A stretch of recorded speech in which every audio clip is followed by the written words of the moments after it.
Director, Business People Partner at Sandisk. Mr. Desiraju is a proven expert in driving organizational growth through strategic people management and transformative HR initiatives. With extensive experience across all core HR functions, he has a remarkable track record of delivering impactful outcomes in talent acquisition, performance management, compensation and benefits, and leadership development, with a particular focus on the Europe, Middle East and Africa, the EMEA region. Mr. Desiraju is widely recognized for his ability to align people's strategy with business goals. He has successfully led large-scale HR initiatives from digital recruitment transformations to developing OKR frameworks and restructuring policies to enhance efficiency. His work has consistently led to significant improvements in employee satisfaction, engagement, and retention. Beyond his strategic expertise, Mr. Desiraju is a result-driven professional known for fostering inclusive, high-morale work environments. His expertise spans policy design, cost control, and organizational development, and he is a powerful advocate for building high-performance teams and nurturing talent. He partners seamlessly with senior leadership to build resilient cultures and deliver people-focused outcomes that align with the company's vision. Please join me in giving a very warm welcome to Mr. Pavan Desiraju.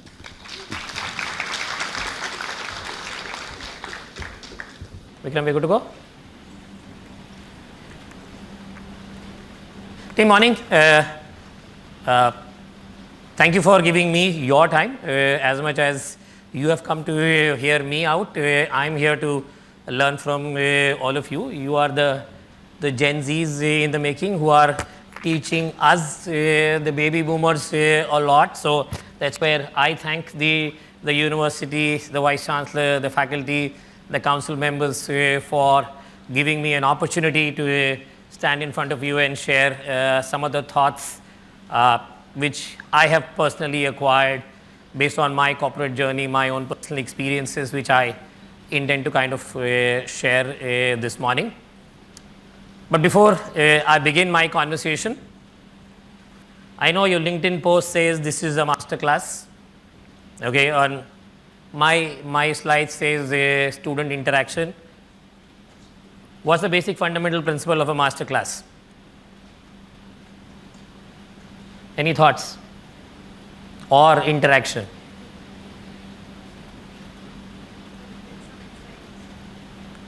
Create excitement. Insights. Okay, sorry, bad. Yes. What else? The basic fundamental principle of a masterclass or an interaction. And why it's called an interaction and not a monologue? Yes. When I'm saying a masterclass or I'm saying interaction, I'm not saying I'm going to talk. Okay? Yes. Probably because of my gray hair or no hair, I happen to have acquired a little bit of more knowledge during my journey, which I intend to share with all of you. But the intent is I want to hear from all of you. I want you to stop me, ask me questions. That's how a class happens. That's how an interaction happens. And that's my side of the expectation from all of you, while the next 15-20 minutes that I'll go ahead and share my thoughts with all of you. But yes, at any point of time, stop, put your hands up, challenge me. If you think, Pavan, not convinced, okay. Corporate jargon, unfortunately, I've spent 30 years in the industry. That comes very naturally to me. And especially, you give an HR guy an opportunity to get down to a podium, we refuse to give it back. So, the only way you're going to stop me from getting down the podium is to ask me questions. And that's my expectation from this morning conversation with all of you. With that, I would like to begin my side of the couple of points that I want to share basis my journey in the corporate space, what I've learned, and more importantly, while addressing you youngsters what do I expect from you as you embark on your wonderful journey with this great institution, which will not only help build careers, but more importantly, build your character, build your mindset, build your life-changing experiences that take your life to the next stage. And this is where I would like to congratulate all of you to having made it to a university like North Camp, who will enable you to take that journey. Trust me, having spent 30 years in the corporate space, I have seen careers blossom, careers take turns which were never expected. But what I am expecting from universities like North Camp, not only to make you aware of some of these journeys, but help create that mindset that will help you tackle the journeys that you will go through in the future. So that's why my first slide, which I start with, not giving you a gyan, college and beyond academia. Okay, because I'm sure as a college, you guys have wonderful faculty. They will teach you, they will groom you, they will enable you with the subject matters that each one of you has started to specialize in. I've been told there are graduates out here, there are engineers out here, there are B school students out here. They will do a brilliant job of enabling you whatever subject that you have chosen to specialize in. But what I tell every new grad or every new student who joins a campus is college is not about only academics. College is not about academics. Yes, that you will go through marks, grades, excellence in your subjects is important. That's part and parcel of your 2-year, 3-year, 5-year program, whatever you could be. But to me, it's all about also discovering who you are. Discovering what do you stand for. Super important. And I definitely feel universities like North Camp will give you that opportunity to reflect, introspect beyond your subjects as to who you are and what do you stand for. They will create opportunities and platforms where you will get way more stuff beyond the classroom to explore what do you stand for. Some of the great ways to learn from creating those enablers for the opportunities. And more importantly, handle the challenges, the obstacles that you will deal on a day-to-day basis. Because learning is one aspect, but leveraging the opportunities, making the best out of it, learning through the obstacles, how do you manage those obstacles is another aspect of it. And that is where I look at universities to create those platforms, those opportunities for the students to grow and thrive.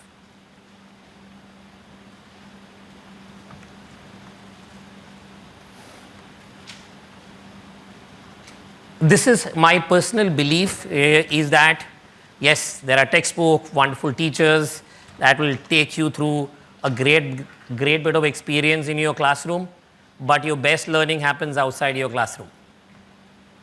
These are those programs, those assignments, those coffee conversations that you're having with your friends, your colleagues, with your teachers, those late night projects that are stretching you to go do those research, go beyond your textbooks, your syllabus, is what will give you those enriched experience.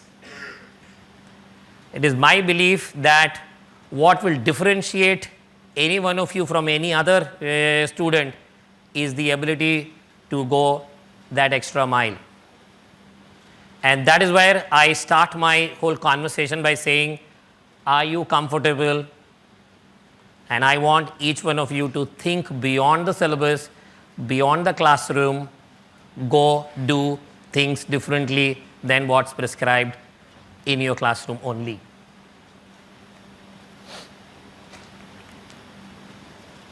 Moving on, if that's the context, as I said, in my 30 years of my professional journey, I've seen wonderful careers blossom.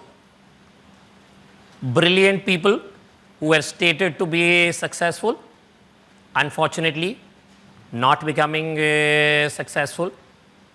Average students who had the resilience, who had the courage, who had the tenacity, scale heights in the corporate space.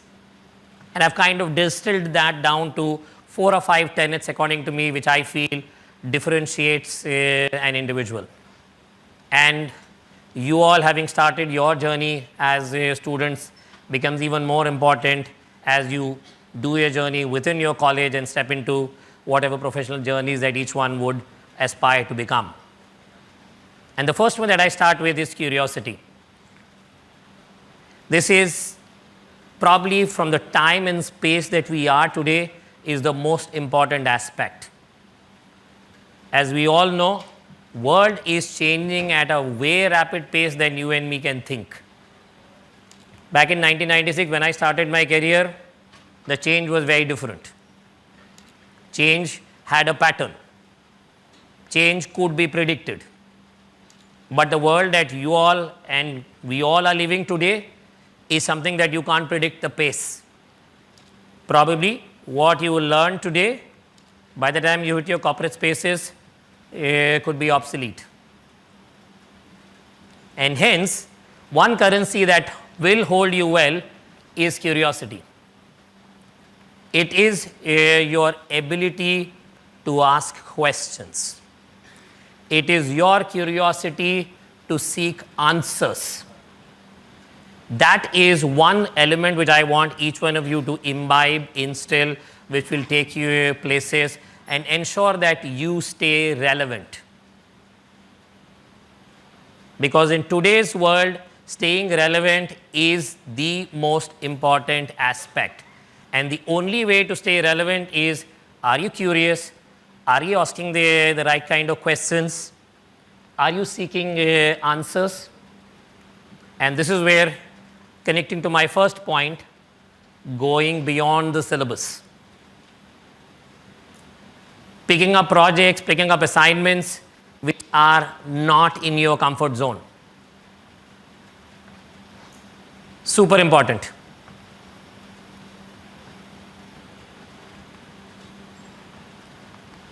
Before I go into my next point, I want to ask you this question. Which organization do I work for? And what does Sandisk do? Did anybody Google what Sandisk is? Or what do we do? This morning, yesterday, last week? Storage? Storage devices, good. Anybody wants to add? How many Googled Sandisk? Let me ask that question. How many of you Googled Sandisk? 1, 2, 3, 4, 5, 6 of you. Probably there would be about 150 people in this room. Okay, fair bit. Yes, we are in the storage space. Now, this is super important.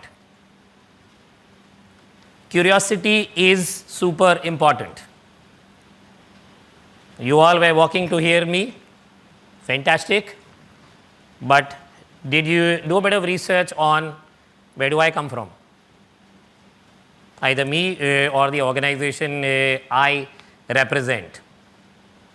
And more importantly, in your world, back in 96, 97, when I was graduating, books and libraries were the only source of information. Today, probably sitting at your chair right now, you can use a device and look for information. That's what we expect from all of you. Curiosity, wanting to know more, go beyond the syllabus. That's the successful mantra for anyone to survive today. Staying relevant is super important. And that's where I say that curiosity will not make you knowledgeable. Okay? Curiosity will not make you knowledgeable, but it will make you adaptable. That is one of the things that I look from my employees or any fresh graduate passing out is, do I see curiosity in you wanting to learn new things? Because technology, subject matter will become obsolete. Do we have the fire in the belly to change, to learn? If I don't see that, that's where I get switched off. I interview loads of people on a daily basis, and this is one of the aspects that I look for in every hire that I do, whether it's a vice president or an NCG, new college grads that I hire.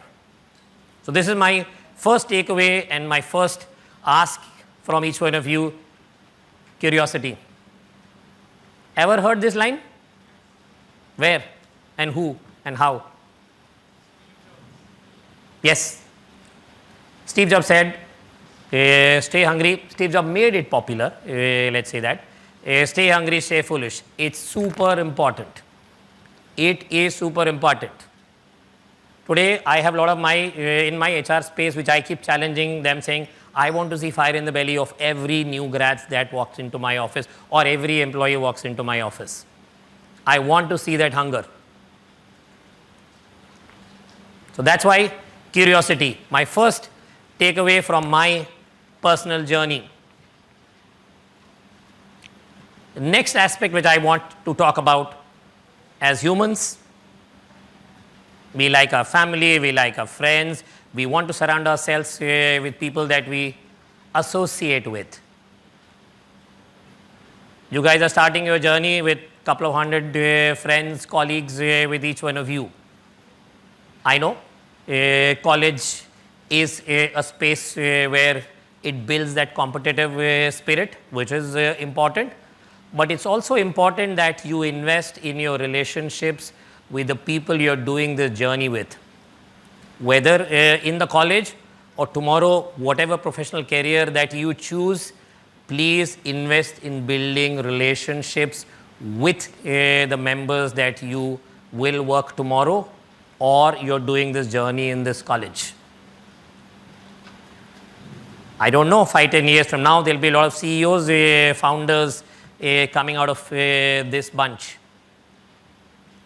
You don't know who will challenge you, give you a new exciting opportunity. You don't know who you will go to, you're stuck in a life to go and ask for help. So it's extremely important that the people that you do your journey with, whether college or elsewhere, you build that relationship, you build that trust. You build your journey with them. And giving you a bit of HR gyan, your skill will get you hired. Okay? The skill that your college will give you in terms of your degree, capability, whatever subject specialization that you're doing, will get you hired. But it is your relationship that will grow you. It is a relationship that will open new doors for you. I've spent 30 years in the industry. Not a single job has ever come to me through an agency, through a job board, or LinkedIn. I spent 50% of my 30 years of my career with Dell. A colleague called me. I walked into Prudential Insurance as a CEO, as an HR person, never managed business. A business leader walks in from BT into Prudential, he calls me to run the business. Today I run Sandisk, one of my own team member who used to work and report into me at Dell, became a comp director based out of Singapore. He calls me and says, Pavan, we have an opportunity to lead Sandisk in India and EMEA. Would you be interested? None of these doors opened to me because I had an MBA degree or I had XYZ amount of experience. It is people that I built my relationship opened doors for me. So what relations you will build in this campus with the students, with your faculty, trust me, it will come when you need them. As coach, as mentors, as people who will open new doors for yourself, who will challenge you when you're down, it's them. So please work on that, build that trust, build that respect, because it is an asset that you will value when the time comes. That's my second nugget that I want to leave with each one of you. Sorry, apologies. My transitioning got a little wayward. That's the second nugget that I want to leave you with. Leverage and build those everlasting relationships with your colleagues here, or when you start your corporate journey, professional journey, wherever you are. My next piece of nugget that I want to leave with, which I'm sure all of us have embraced. Can anybody raise a hand here and say, I've never seen failure? Anyone who says, I've been super successful from the time I was born, I got whatever I wanted, I walked into every school that I wanted, I got whatever I wanted. Anyone? None. That's the fact of life. That is the fact of life. And this will be there. I spent 30 years in the industry. Do I walk in every day saying, celebrating that I've achieved everything, and every program, every project, every presentation that you all will make to your faculty, or every exam that you will take, will you top? No. Failures are part and parcel of our lives, and you have to embrace it. And the way I define, I'm sure a lot of you would have heard this line, failure is not an opposite of success. It is a path to it. Trust me, I have seen people pass out from the best schools that you can think of and not be successful. I know in India we consider IIT, IIMs to the best recipe of anybody who can be successful. But I'm sure there are enough stories that I can tell you where people have passed off the best schools in the world, but not being successful because they have never tasted failure and not able to cope with it. And hence, it's super important that yes, failures are part and parcel of our life. We will go through that journey till you die. And earlier you embrace it, the earlier you learn it, the more successful you would be. So it's not about falling down. Everyone will fall. Some point of time in your life, some point of time you will feel dejected. Some point of time you will go back home saying, what am I doing in life? There are days when I drive back home, I am wondering, what did I do today? And the next day morning, I have to pull myself up and put my best foot forward. So it's not about failures. It's about how you rise. As the famous ad says, डर के आगे जीत है. Okay, so that's just for fun. It's super important. It's how you rise. And another famous jargon which corporates have kind of made it happen is, while you fail, it's important because failures will teach you, but how quickly you will learn from your failures and build it back. Failing, falling will happen, but are you smart enough to learn from those failures, come back, rebuild it? And that's why we say, fail fast, learn fast. That's my next nugget, what I want to leave you with. Embrace failures. Things will go wrong. Nothing to be worried about. Take this as part of your stride. Learn from it. Put it to use. It will make you a better individual, better professional.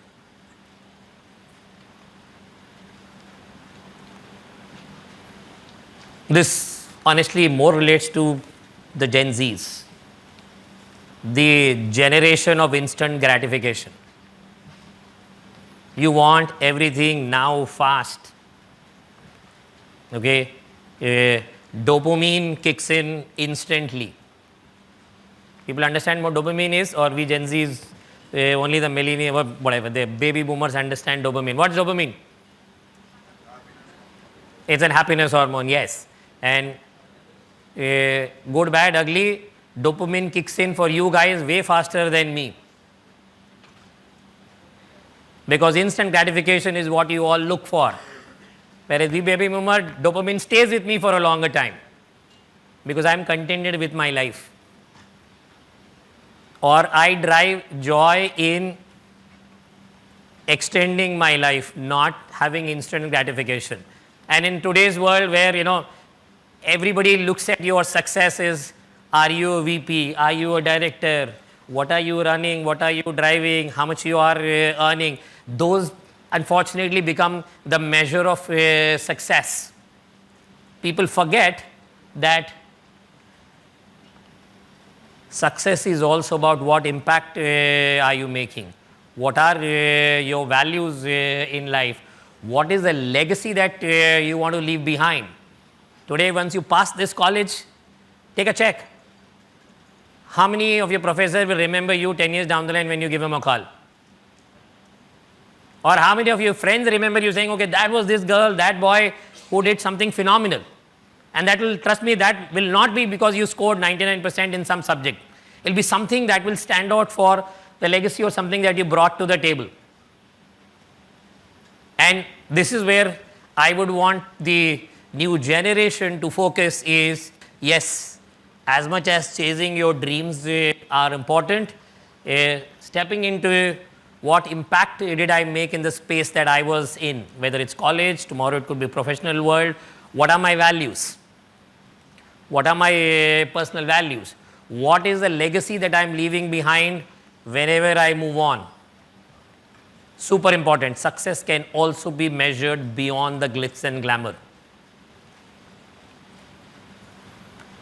And some of these principles, as you do your journey into professional slaves, will come to life when you're in a tough spot. Are you taking the easier route of compromising, or are you sticking to the values that you live by? That's another request from my end to all of you is think how you want to leave an impact in the space that you all are today.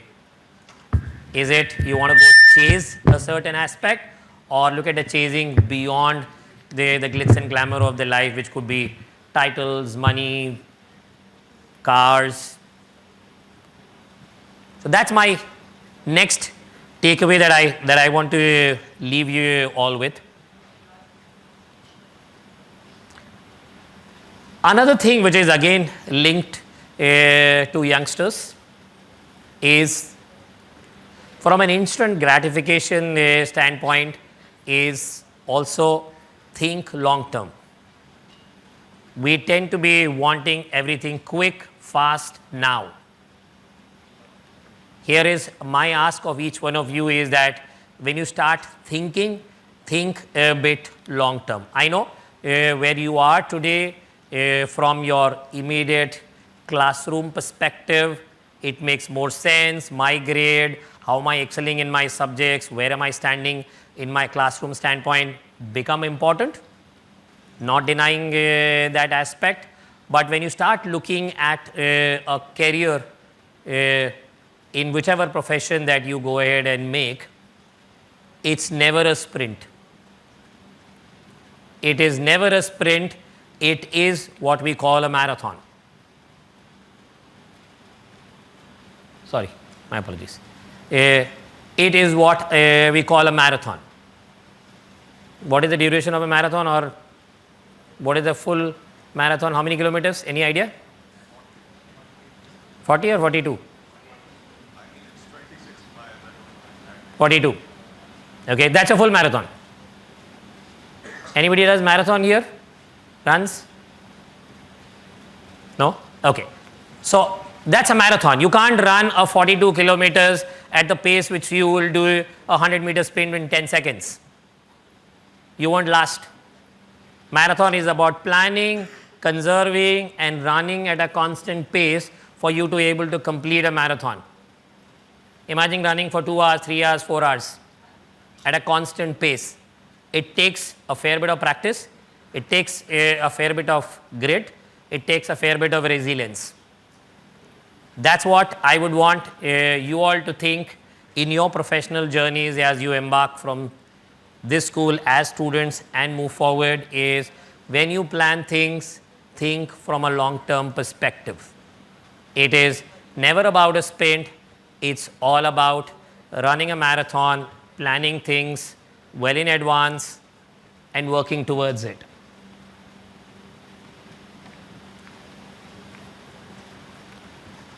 I'm going to pause here and I'm going to ask a question. Has anybody given a thought beyond, let's say I'm going to finish my graduation and go where?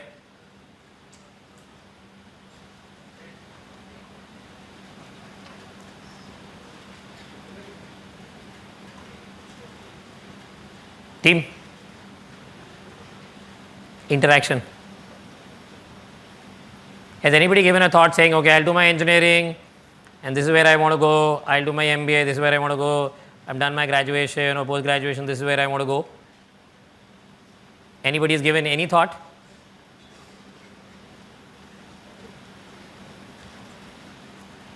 No? I would want you to start thinking. Because, as I said, it takes a fair bit of planning in terms of where you want to go. What are you specializing in? If you chose a certain subject, why and how your passion with the subject that you have chosen? Yes, you won't realize it. Your 2-year or a 3-year or a 5-year program, whatever that you could be, that will finish very, very quickly. Then at the end of the road, you will start wondering, that 3 years, that 5 years in my school, in my college, that went pretty fast. What next? And unless you start thinking and making a note of where you want to be today, you will not be able to plan around it. And that is where my big ask of all of you is going to be, it's never a sprint. It has to be planned, meticulously practiced, and that is where you will see your best results coming your way. I'm going to pause. Anybody agrees, disagrees? I want to hear disagreement. I want people to challenge me. I think, Pavan, this is bullshit. No? Nobody wants to challenge me? You're saying I'm all right? Lady is shaking her head here and saying yes. Anybody disagrees with me? Saying I don't need to be curious, I don't need to worry about innovation, I don't need to stay relevant, I don't need to build relationships. Anybody who says I can do without all that I spoke about?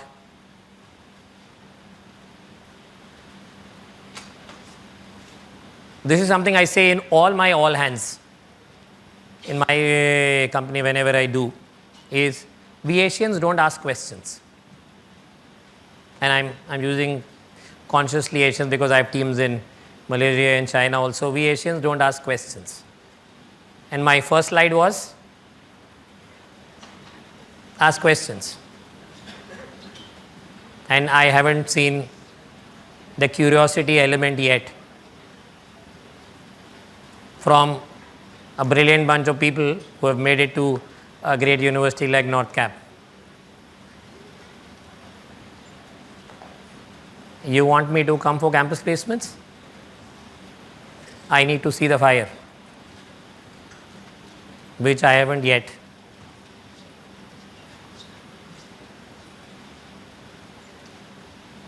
No? Okay, let me ask you. People who have studied Sandisk or read about Sandisk. I know a lot of people walked in a little late. Team, what organization do I represent? The back bench where I used to sit someday. Back bench, that left corner. What organization do I represent?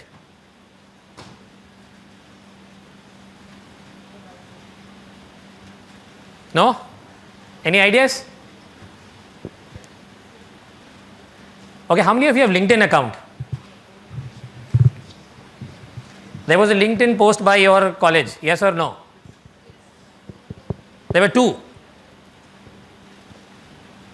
One as a group and one specifically inviting me. How many of you read it or reposted it or liked it? Not many. Important. So these are your signs of curiosity. At 50 I can do this, at 20 you can beat me. And this is what I look for, and this is what I ask of youngsters like you. Sandisk on an average hires what?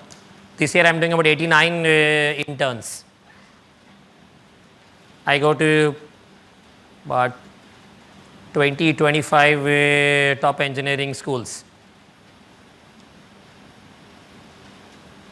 I pick up about 80 to 90 students every year to do their internship with us. And in that 90, give and take about 60 of them get confirmed as employment at Sandisk. And we are the world's largest, third largest storage provider in the world. How many of you have an Apple here?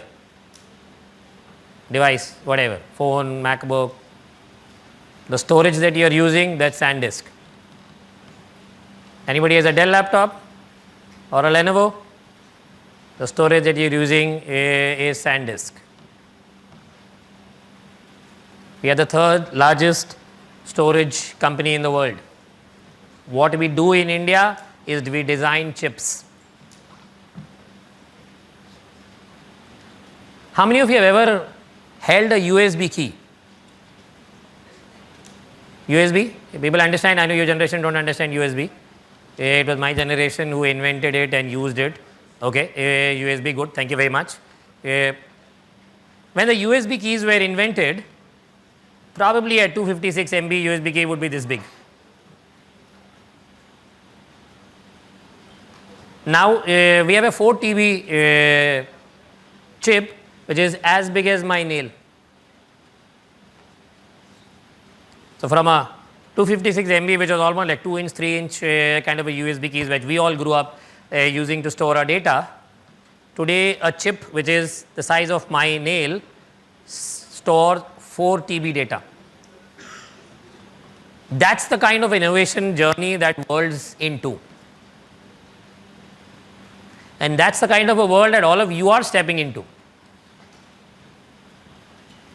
That's the kind of an expectation that the corporates will have from you as to do you have it in you to challenge, to innovate, to ask the question, push the boundaries. And in today's world, innovation doesn't just reside with the engineering organization. Your innovation can happen anywhere in whichever field that you specialize in. You could be finance, you could be marketing, you could be HR. At Sandisk, I run an innovation lab for Sandisk HR globally. So you might be wondering, what is there to invent from an HR perspective, or what is there to disrupt from an HR perspective? Come to my ideation lab and I will show you. That's my expectation from all of you. And that's the world that all of you will be stepping into. I have not yet touched the world of digital. I have not touched the world of AI.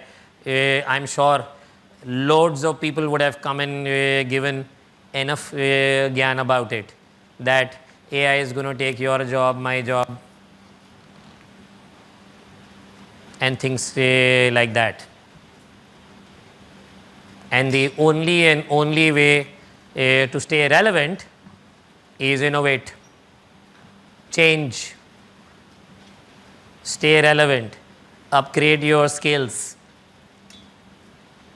What I did in 1996, had I lived on that laurels, I would have been obsolete by now. And my time, technology world was chasing or changing way slower than your world. So that's my big ask from all of you this morning is curiosity, staying relevant, pushing your boundaries, picking up projects, programs beyond your comfort. Don't choose theses, don't choose projects, don't choose subjects that are in your comfort space. If you get an opportunity to sit in a college or a class which is completely different, go. Get into a group of people who are talking, feeling differently, go. And that's the only way where you will learn multiple things differently. And invest in people, think long term, and probably my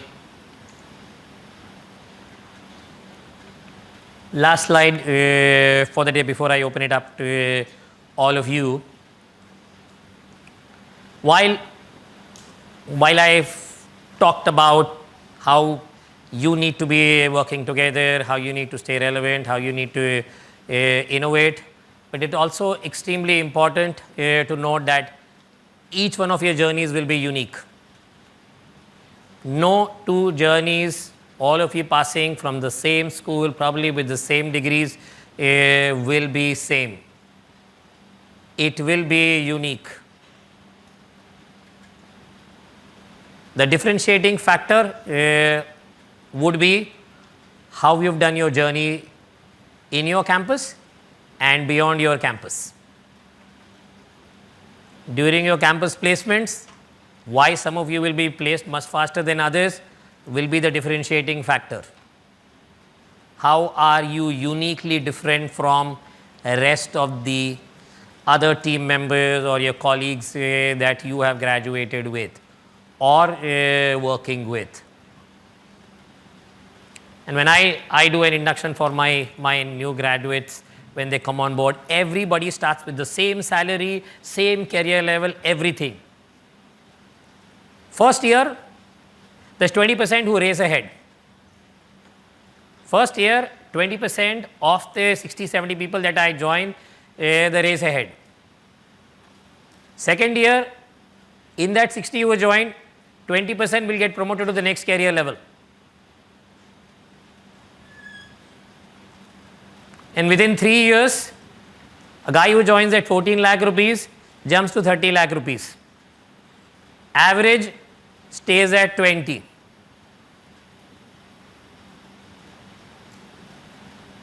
I am 50. I have a vice president who is 42. I have a VP who is 42, who runs a global organization across India, Malaysia and China. And did he pass out from a great institute? Trust me, no. Regular engineering school out of Vizag. How many of you heard the city Vizag? Not for cricket, anything else? What is Vizag known for? Not the IPL match, stadium. Anything else? Anybody knows? It's a strategic port. Okay, fair. Anything else? What is Vizag known for? There's a naval base. It is a strategic port. Fair. Regular engineering school. So, again, what differentiated him? That did he qualify from any of the MITs and Carnegies and Harvards? And no. It was a regular graduate who had the resilience, who had the perseverance, who had the will to stay relevant, is where he is today. And trust me, in my 30 years, I have seen multiple examples like this where people are not coming with, great degrees and having worked or having these aspirational, colleges we all aspire for. But regular kids like you and me having done well in life. Everybody has a path. Everybody has a path. You have to believe in your path. As long as you have the tenets to success, you will be successful. Yes, some will take the elevator, go from 0 to the 10th floor. Some will take the escalator, go slowly from 1 to 2 to 3 to 10th, but he'll still hit the 10th. As long as the individual has the resilience and the intent and the capability that during the journey I'll build resilience. And there will be some who will take the stairs. Now the journey is yours. Now the journey is yours. How do you want to define your journey? Now again, go back to the university. The university is creating a same common platform for each one of you. Why is that? Somebody takes that big leap and jumps onto that escalator, and somebody is doing the walkalator or escalator or walking and taking the stairs. It's that individual who will differentiate. It is that individual who would have invested himself or herself. It is the individual who will rise above and shine. Not because he passed out from a fancy school. And that is where my ask from all of you is going to be: invest. Believe in your dream. Everybody's path is unique. You will reach your goal as long as you are invested in your dream, in your goal. And as you do your journey, you have to build, you have to pick up, as you all must have played the video game, grab your diamonds as you go along. You have to do that journey. Last but not the least, I know I've painted a picture where you are supposed to only study and kill yourself and acquire these diamonds during the 2, 3, 4, 5-year journey. But please, you will not get this student life back again. You will not get this student life back again. Have as much fun you can. Go for movies, bunk classes, do all the fun that you need to do. Trust me, if given a choice after 30 years, if you ask me, hey, what is the time that I want to go back? I would say my college days. That is something that I miss. If given a choice to relive those moments, I would like to go back to my B school days. So as much as I am stressing on you learning and staying relevant and differentiating, my ask also is to have fun, because this will not come back. Once you hit the corporate life, if you all are aspiring to hit the corporate life, some of these elements will take a backseat. You will miss your friends. You will miss this time. So please, as much as I have talked about it, have fun, spend time with your colleagues, do stuff that you really, really wanted to do, staying away from parents, which probably till grade 12th you never got the opportunity to do all that. Super important. That's part of your growing. That's part of growing your personality. That's part of building your capability. That's part of building your mindset. That's part of problem solving. But stay invested is where I would want to end my note with. So thank you very much for giving me the opportunity to come and talk to you.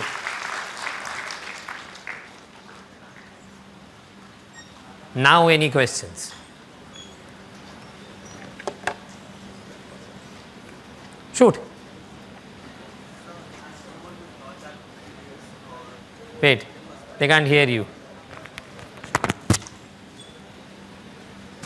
Because I'm sure you all can hear me.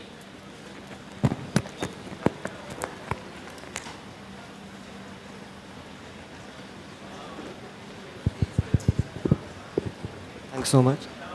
Good afternoon, sir. Good afternoon, sir. First rule, no sir, my name is Pavan. Okay, so I can't address you as Pavan, Okay. So, The end row, can you hear him? Not me, him. Yeah, you need to be loud enough for them to hear. Hello, am I audible? Yeah.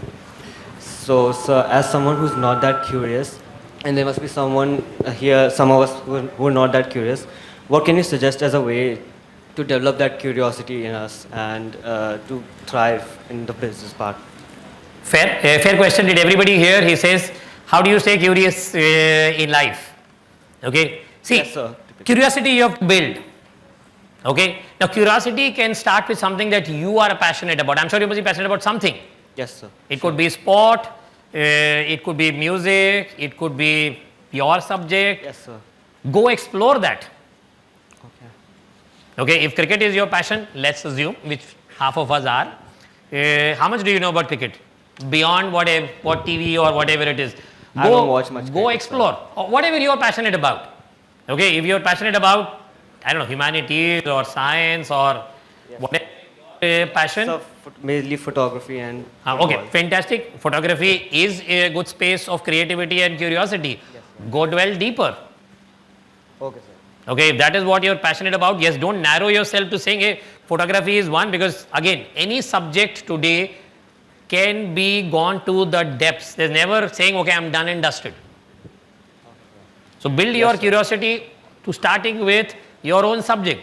Then you can diversify to turn on saying, okay, from still photography to digital photography to videography or I don't know, nature or whatever that could be. So that's how you expand your space of comfort. Okay, so basically just find new things to do and create new hobbies. Yes. Second, surround with people with the varied interests. Okay. Okay. When you come up to a leadership position, I don't claim I know everything. But what I do, I surround myself with people who have the right knowledge base. Okay, sir. Okay. Because they will talk, I will listen. In this journey of staying, curiosity is not about talking, but is also about listening. So if I surround myself with the right set of people, I listen, I will learn. Some of those wonderful coffee conversations or arguments in hostel rooms or wherever you guys go, just sit there, listen, you will know what's happening. If people are abusing Trump, sit there, hear him, you will get a perspective, even if you don't know anything about it. You may not be an economic student, you may not understand what import-export means or tariffs means, but sit there when 20 people are having a conversation, you will pick it up. So again, surround yourself with the right set of people, build your relationships, because those are the ones who will uplift you. Go ahead, shoot. Good afternoon, Pavan. So you have been in this corporate world for almost 30 years, and as you said that it's not a sprint, it's a marathon. So how does one cultivate the stamina to keep running? One is you have to have your right expectations, let's say that. Okay. Yes, it's good to be ambitious. Okay. And I want everyone to be ambitious. I am ambitious. Okay. Probably another 10 years I will sunset, but I'm still ambitious. Every day morning I walk in, I tell one thing to my team, or this is how I measure the success of my team. What is the kind of work that you're doing? Are you running the business or are you changing the business? If you are running the business, you're doing what I call operations, okay, which is important. But are you changing the business? This is where you are making an impact to what you're working on. Now coming to your questions in terms of how do you build your resilience, step one, be realistic. Okay. Now, as you start your corporate careers, probably every 2 years you can expect a promotion. That too if you're brilliant. That means you have to be up there among the best, to having built the right kind of capabilities, having changed and built and stayed relevant is super important. But as you go higher, your speed of progress is going to be slower. You have to strategically pick up a lot more things as you go higher than what you were doing 5 years back. As you go higher, the expectation is that you will while you will build expertise, as what you call the T model, as you will build expertise in your function, but you're also supposed to build that horizontal capabilities within yourself, because as you go higher, you will not do tactical work, but you're expected to have that horizontal view of the organization. So that's the capability that you need to start building yourself to go, assuming you want to do the corporate way of doing things. Same thing, assuming you wanted to go join a startup, you want to have your own VC, let's say. How brilliant is your idea? And some of the startups may or may not, again, all depends on idea, your business plan, and what kind of investment, what kind of idea that you're bringing up, is staying resilient for it to turn profitable or valuations to go up. Okay, gone are the days where you will float an idea and it's going to be $1 billion valuation. Any idea? Now that we got into valuation, any idea which is the company which is the shortest possible time became a $1 billion valuation in India? No? Maybe some sort of, I believe, technology company, maybe something related to semiconductors. No. Semiconductors don't get into a startup. It's a very, very cash and labor intensive industry. Is it some sort of a restaurant chain? No, restaurant will never become a $1 billion chain at all. It's again a very cash intensive and it has to change. Something to do with e-commerce in India. Now, Flipkart took its own time to become a $1 billion organization. How many of you have phones here?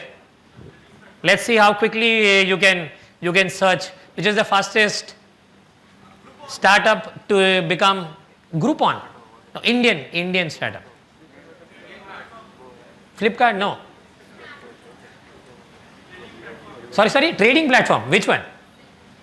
You have a phone, tell me which is the startup which became the fastest. Is Zepto, Blinkit $1 billion? Zero tha. You guys have phone on your hand? Yes. What does your phone say? Mensa. That was from an Indian e-commerce context, which became, again, goes back to curiosity, guys. Super. How many of you MBAs here? Raise your hands. In this audience, 1, 2, 3, 4. Guys, expected more out of you. Important. We need to know what's happening in the world.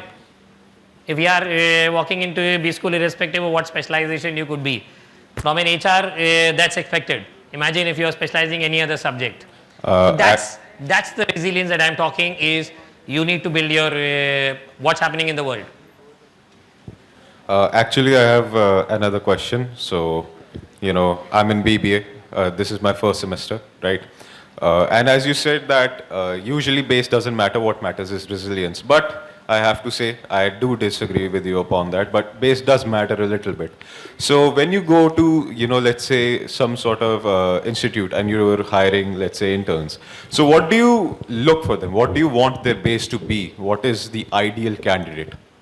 Okay, first let me demystify. Yes, I have to acknowledge the fact that yes, which school, which college you pass out definitely gives you the inertia of barrier to break become that much easier. Moment you say I am, or I'm Harvard, or I am XYZ, yes. But is that a sure shot way to say I'm a CEO material? Probably not. Okay, today if you see all the big organizations where people have probably dropped out from Harvard. Probably one school which probably has seen the maximum amount of CEOs dropping out is Harvard. Okay, yes, I acknowledge that yes, initial entry becomes that much easier if you pass out with a college of repute. But if you have the capability in you, like for example, if you said you're doing your BBA, makes a lot of difference now what kind of interns are you doing.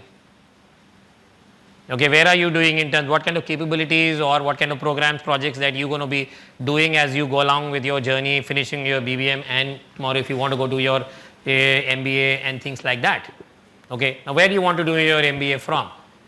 Okay, prepping for that school is part of your journey, part of your long-term thinking is super important. Now to your next question, what do I look for when I go to a school, when I hire?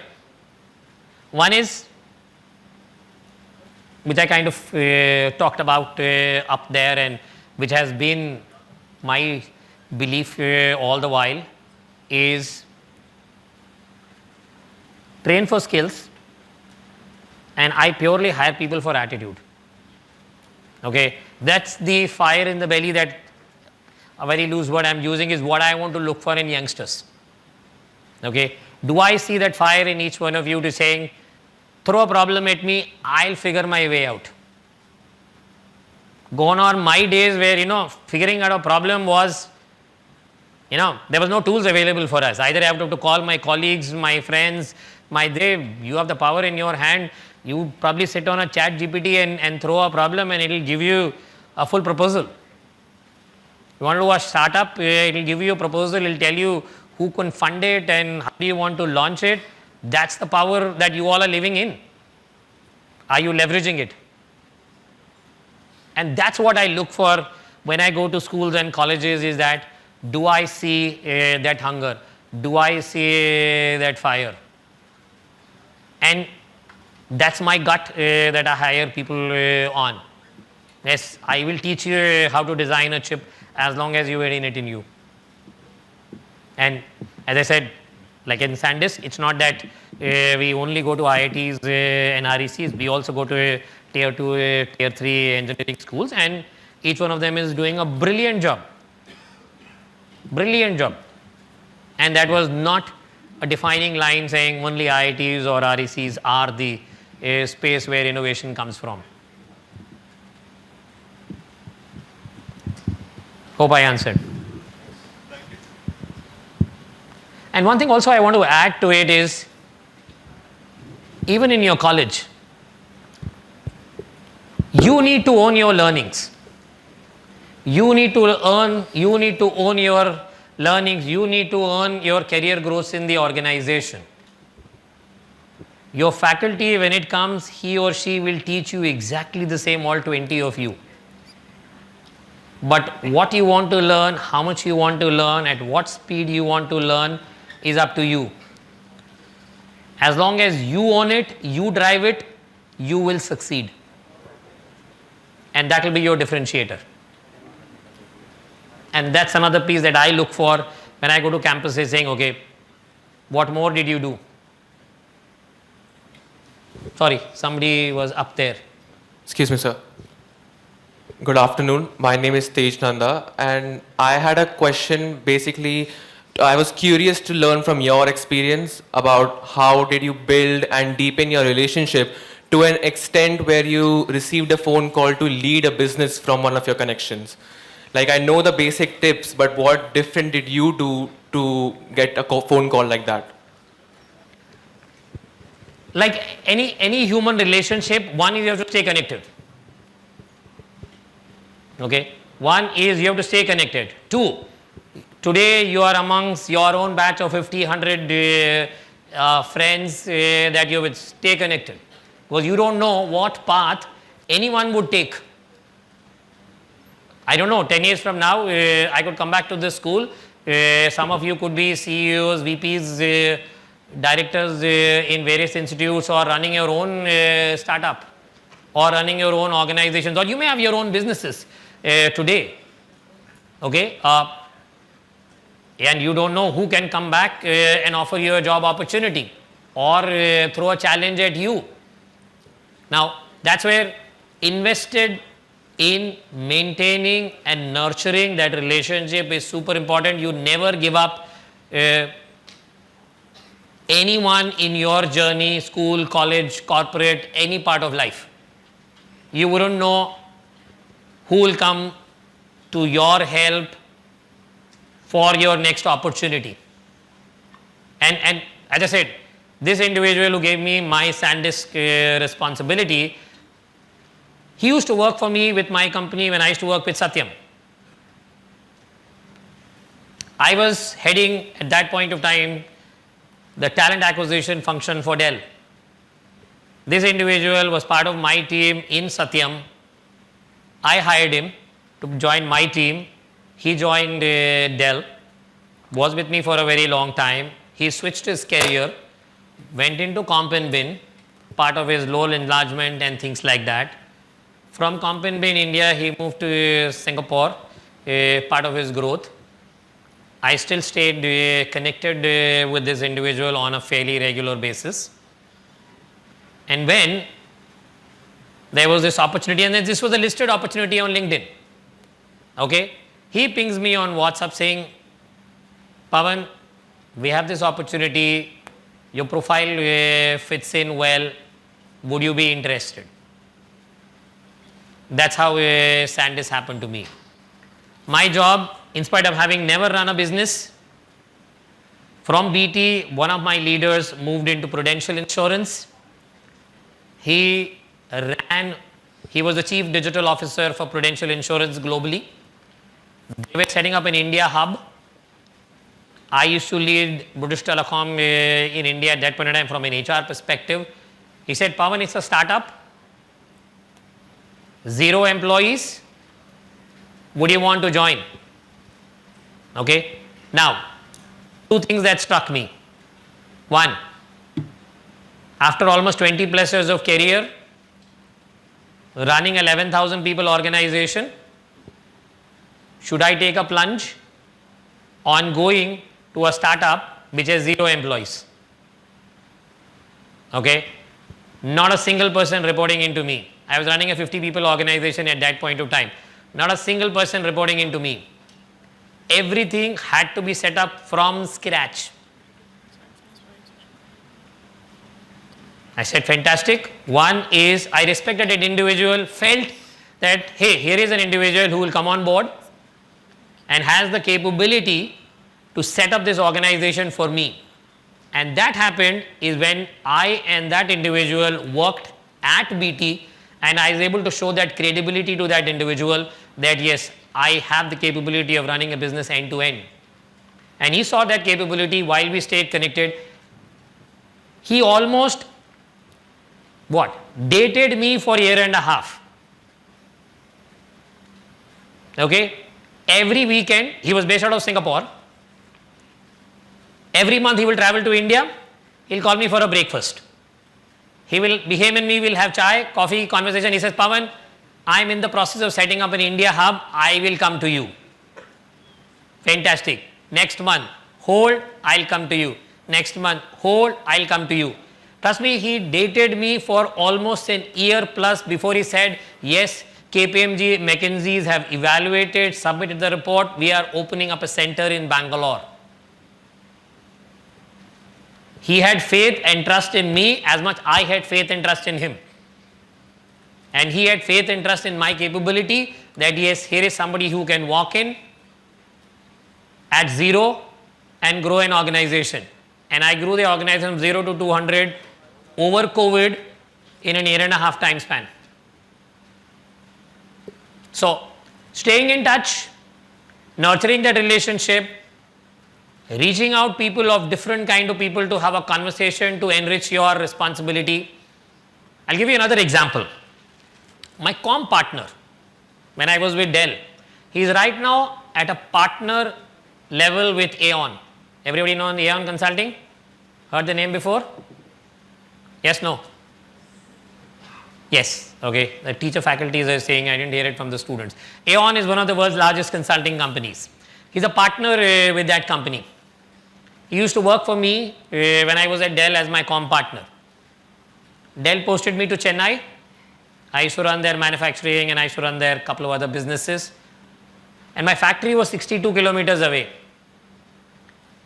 Every day, my drive from my home to my factory in Chennai, I would call this gentleman. He would also be in the drive. Bangalore can get crazy, as you all know. Gurgaon is no different. We both will talk. Now imagine every day for 1 hour, you think we're going to talk about wife, husband, what food did we eat? We would virtually analyze the world. He'll talk about what projects, programs without disclosing confidential information, and we would exchange mails or we'll exchange thoughts. Just last month he called him saying, Pavan, I am consulting a GCC where they want to make the HR head redundant. This was the call he made to me. He says they don't want to hire an HR head. Tell me, what should I advise? He called me to have that conversation. We almost spoke for an hour. What do you think my answer was? Have the HR head. Okay? So that's how you keep your relationship. Staying in touch, having conversations beyond the fine. Chit chat is important, but how do you see, you have to value add to the conversation or your relationship. If it is all about some movie, some Instagram, yes, it will go some distance, but after a while it will fall off. So that's how I would say you need to stay invested and stay in touch with people. Thank you, sir.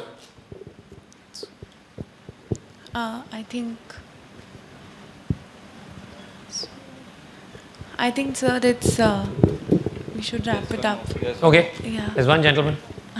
Sir, how much do companies rely on sites like LinkedIn and GitHub to hire candidates? Fair bit. Lot of hiring. Let's say in my team, I do all my hiring through LinkedIn.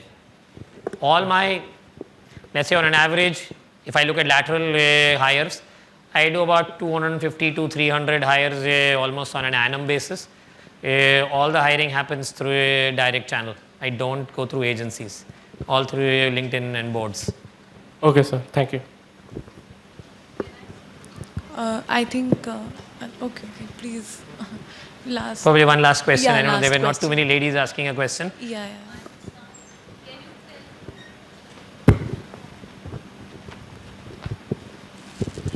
Good afternoon, sir. My name is Muskan. Can you tell me about HR opportunities are affecting by artificial intelligence? So is it good impact or bad? Because we listen about the POVs that it affect a lot.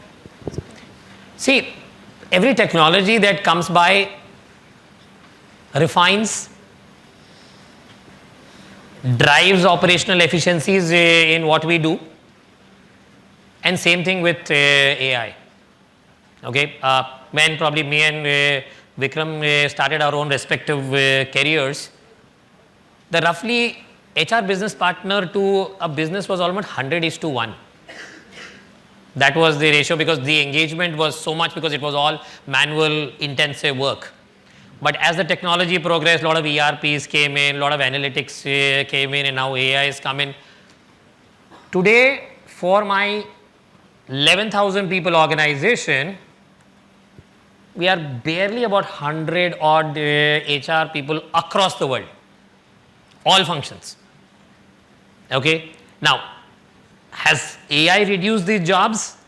No, but in terms of, yes, some of the process efficiencies where till yesterday I was taking an Excel sheet and putting pivot tables and macros and doing my analysis to go give certain analysis to my business is done by an AI tool today. Today, if I want to, let's say, create a strategic paper or a presentation, I could go ask various tools that are available today in the world to help me create that presentation within 15 minutes. So it has saved my 2 hours of time, which I would have taken to ideate, templatize, bring it to life and kind of stuff. So this is where the belief in the AI world is AI will not eat your jobs. It is the man behind or the woman behind the AI who knows AI will eat your job. So now the question here is, do you want to embrace AI and learn it and be the one to be wanted or to be left behind? So yes, again, relevance, importance will play an integral part is how much do you know AI? How many tools do you know to make your life far more efficient, proficient, do with execution excellence, etc., whatever you want to call, is what your AI tool will drive and what will differentiate people. Thank you, sir. So I won't worry about AI. I think we should wrap Done. up. Yeah. Thank you.